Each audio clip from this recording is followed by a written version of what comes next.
আসসালামু আলাইকুম। আজকে পদার্থ বিজ্ঞানের এখানে তৃতীয় অধ্যায় যেটা আছে, এইখানে তৃতীয় অধ্যায়ের দুইটা বস্তুর কথা বলা হয়েছে। যে বস্তু একটা হচ্ছে ওজন, ভর দেওয়া আছে কত 600 কেজি, আর একটা আছে হচ্ছে 400 কেজি, আর এর বেগ দেওয়া আছে 20 ms-1, আর এখানে আছে 10 ms-1, আর দুইটা বলের যে দূরত্ব দেওয়া আছে সেটা আছে হচ্ছে 300 মিটার। তো এই বস্তুটা যাচ্ছে এই দিকে আর এই বস্তুটা আসতেছে এই দিকে, অর্থাৎ দুইটা বস্তু সংঘর্ষ হওয়ার সম্ভাবনা আছে। তো এখানে বলতেছে কত সময় পর বস্তুদ্বয় সংঘর্ষ হবে। তার মানে প্রশ্নে বলতেছে সংঘর্ষ হবে, সেটা কত সময় পরে। তো এখানে দুইটা বস্তু দেখা যাচ্ছে কি এক বরাবরই আসতেছে একই লাইনে। তো এখানে একটার বেগ দেওয়া আছে কত 20, আর একটার বেগ দেওয়া আছে কত 10। তো এখানে সময়ে যেটা দেওয়া আছে, আমরা এ বস্তুর যেটা বেগ দেওয়া আছে সেটা হচ্ছে v1, আর বি বস্তুর বেগ দেওয়া আছে এটা হচ্ছে v2, আর দুইটার দূরত্ব দেওয়া আছে কত 300 মিটার। তো এখানে ধরে নেব কি এ বিন্দু হতে x মিটার দূরে t সময়ে পরে বস্তুদ্বয় সংঘর্ষ হবে। তাহলে এতটুকু দূরত্ব যদি x হয়, এতটুকু কত 300 - x, পুরোটা কত দেওয়া আছে এখানে 300 দেওয়া আছে। তার মানে এতটুকু x ধরলে এতটুকু টোটাল থেকে এটা কি হয়ে যাবে, বিয়োগ হয়ে যাবে। তো এখন এ বস্তুর জন্য যদি আমরা হিসাব করি যে এ বস্তুর জন্য S1 ইকুয়াল টু কী হবে vt। তাহলে S1 এতটুকু থেকে এখানকার ডিস্টেন্স দেওয়া আছে কত, এখানে x দেওয়া আছে।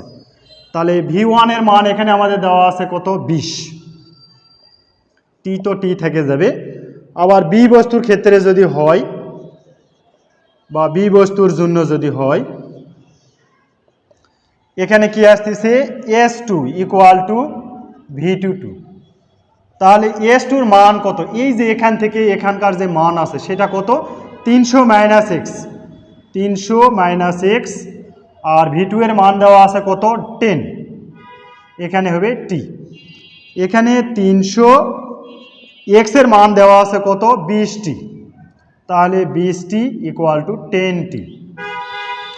এটা আমাদের কি x এর মান, এই যে x এর মান এখানে যেটা আমরা পাইলাম সেটা এখানে কি বসায় দিলাম।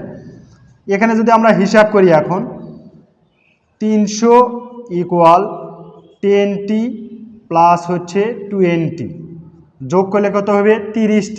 30টি যদি এখানে যে আমরা ভাগ করি তাহলে t ইকুয়াল টু আসতেছে কত এখানে আমাদের 10 সেকেন্ড।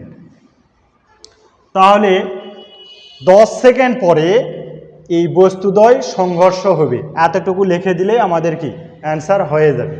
তো প্রথমে এ বস্তুটা এই দিকে আসতেছে, মনে করি যে কোনো একটা ডিস্টেন্সে আমরা বস্তুদ্বয় সংঘর্ষ হবে, একটা নির্দিষ্ট দূরত্বে যায় এবং নির্দিষ্ট সময় পরে।